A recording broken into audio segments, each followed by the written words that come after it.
Think about the last time you saw a bug on your food and immediately lost your appetite. That reaction feels ancient, instinctive, hardwired. It isn't. Your ancestors ate insects constantly, deliberately, and without a hint of disgust. So where exactly did that disgust come from, if not from evolution itself? This is one of those questions that seems trivial until you actually sit with it, and then it turns into a genuinely uncomfortable mirror held up to how arbitrary a huge portion of your own instincts actually are. Because the gag reflex you feel at the sight of a beetle on a plate isn't some deep evolutionary alarm bell warning you away from danger.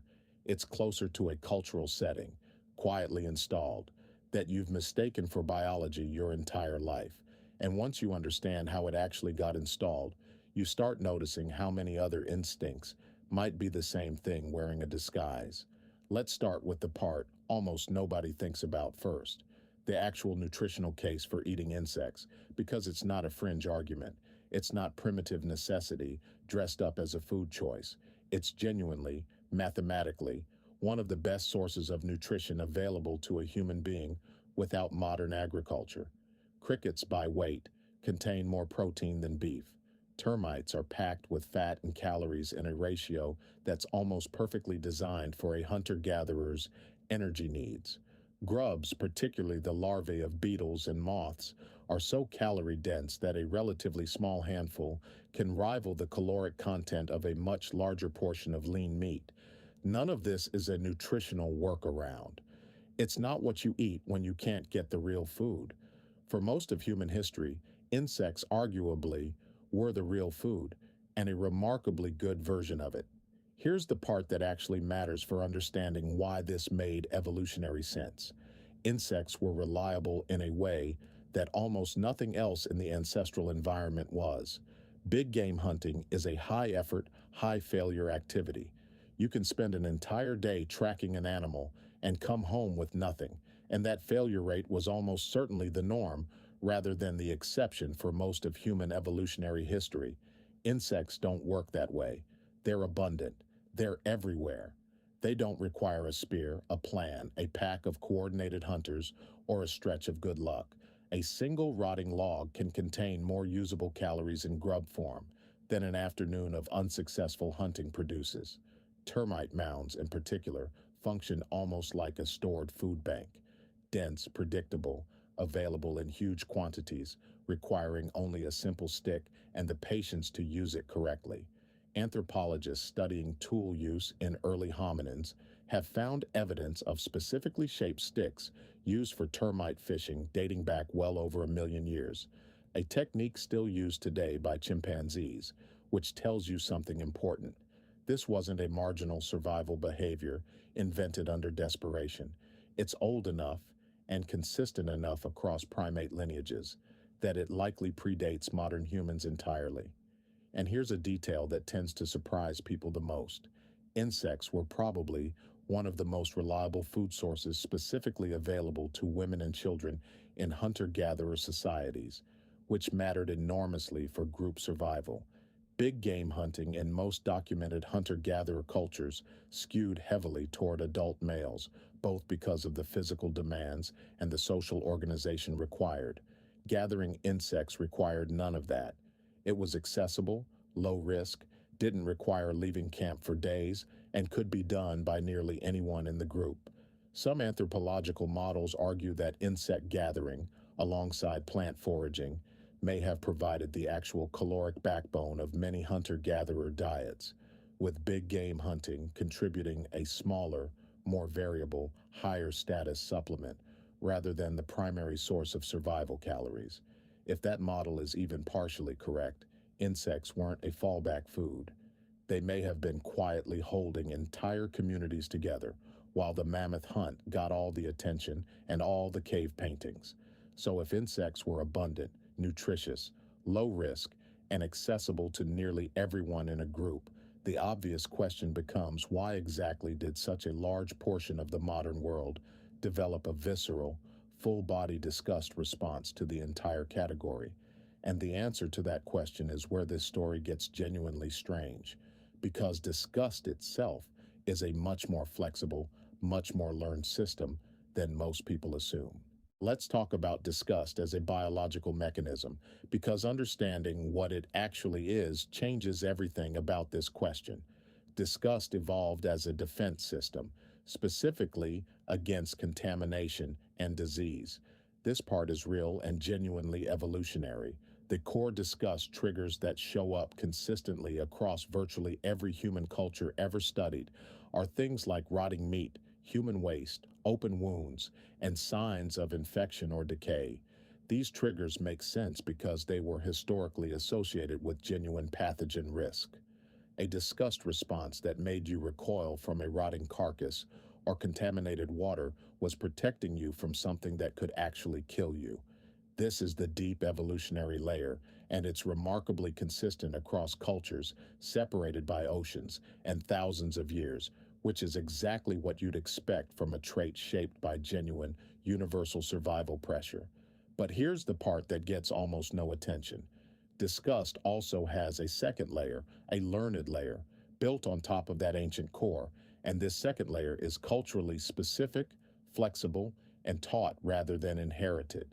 Researchers studying disgust have found that beyond the small set of near-universal triggers, most specific disgust responses are acquired through childhood socialization, cultural exposure, and repeated reinforcement, not through instinct. Children don't arrive in the world disgusted by insects. Watch a toddler encounter a bug for the first time before they've been taught how to react. The overwhelming response is curiosity, not revulsion. They poke it, they pick it up. They occasionally try to eat it, much to the horror of a nearby adult. That horrified adult reaction, repeated across thousands of small moments throughout childhood, is doing far more work in shaping the eventual disgust response than any innate biological alarm system ever could. Disgust toward insects specifically isn't hardwired. It's taught, reinforced, and internalized so early and so consistently that it eventually feels indistinguishable from instinct. This matters because it reframes the entire question. If insect disgust isn't evolutionary, then something else caused an entire category of nutritious, abundant, historically normal food to become culturally off limits for a huge portion of the world, and that something else has a surprisingly specific historical shape. The first major factor is the rise of livestock agriculture and the cultural prestige that got attached to it. Once agricultural societies domesticated cattle, pigs, sheep, and goats, meat from large domesticated animals gradually became associated with wealth, status, and stability in a way that foraged food, including insects, simply couldn't compete with. A herd of cattle represents accumulated wealth. It represents planning, land ownership, and social standing. A handful of grubs gathered from a rotting log represents none of that, even if it's nutritionally comparable or superior. As agricultural societies developed increasingly rigid social hierarchies, the food associated with subsistence-level foraging, insects prominently among it, became coded as low-status food, eaten by the poor, eaten by people without livestock, eaten by people without land. The nutritional value of the food itself became almost irrelevant next to what eating it signaled about your position in society. This is a pattern that shows up again and again throughout history. Food status and nutritional value are frequently almost completely unrelated, and status very often wins. The second major factor, and arguably the more powerful one for explaining specifically why insect eating became so thoroughly stigmatized in large parts of the world, is European colonial contact and the cultural narratives that came out of it. As European colonial powers expanded into Africa, Asia, and the Americas from roughly the 15th century onward, they encountered numerous societies where insect consumption was a completely normal, unremarkable part of daily diet. Rather than recognizing this as a rational, nutritionally sound practice adapted to local ecosystems, which it almost always was, colonial writers, missionaries, and early anthropologists frequently framed insect eating as evidence of primitiveness. It became folded into a broader colonial narrative that positioned European dietary habits particularly reliance on livestock and grain agriculture, as the marker of civilization, while foraged and insect-based diets were cast as markers of backwardness. This wasn't an objective nutritional assessment. It was a political and cultural framing that served the broader colonial project of positioning colonized populations as less advanced and therefore in need of European guidance and governance. And because European colonial powers held disproportionate global influence over the following centuries through trade, education systems, media, and eventually globalized food culture, that specific cultural judgment about insects didn't stay contained to the regions where it originated. It spread, embedded itself in global food hierarchies, and eventually became so normalized that most people encountering it today have no idea it has an identifiable historical and political origin at all. They just experience it as an obvious natural reaction.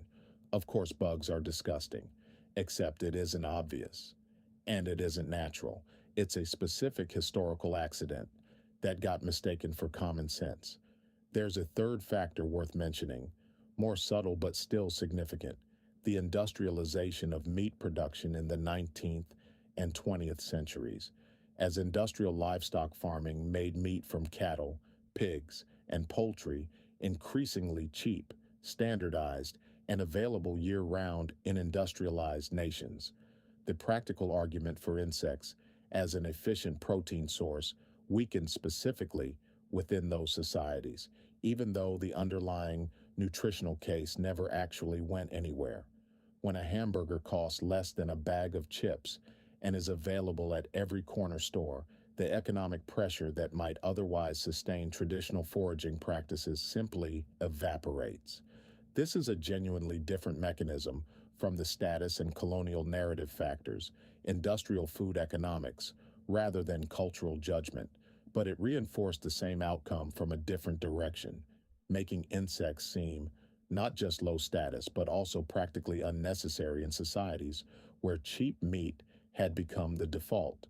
By the way, if you're the kind of person who finds this stuff genuinely fascinating, the way food, status, and survival intertwine across human history, my full course, The Secret Lives of Ancient Humans, goes even deeper into territory like this: 10 modules, 3+ hours of content, plus an exclusive PDF guide.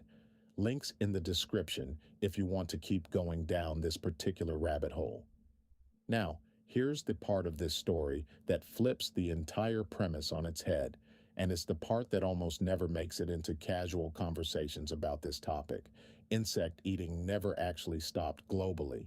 It stopped, specifically and unevenly, in a relatively small number of industrialized, historically colonial-influenced societies.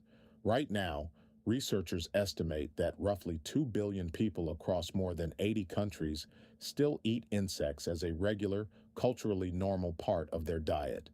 In large parts of Africa, Southeast Asia, and Latin America, insect consumption was never abandoned, never stigmatized in the way it became in Europe and its cultural descendants, and continues today with the same nutritional logic that made it sensible in the first place. Termites, palm weevil larvae, grasshoppers, and countless other species remain dietary staples, prepared with the same kind of culinary sophistication, seasoning, and technique that any other traditional food receives. This isn't a fallback practice happening, despite better options being unavailable.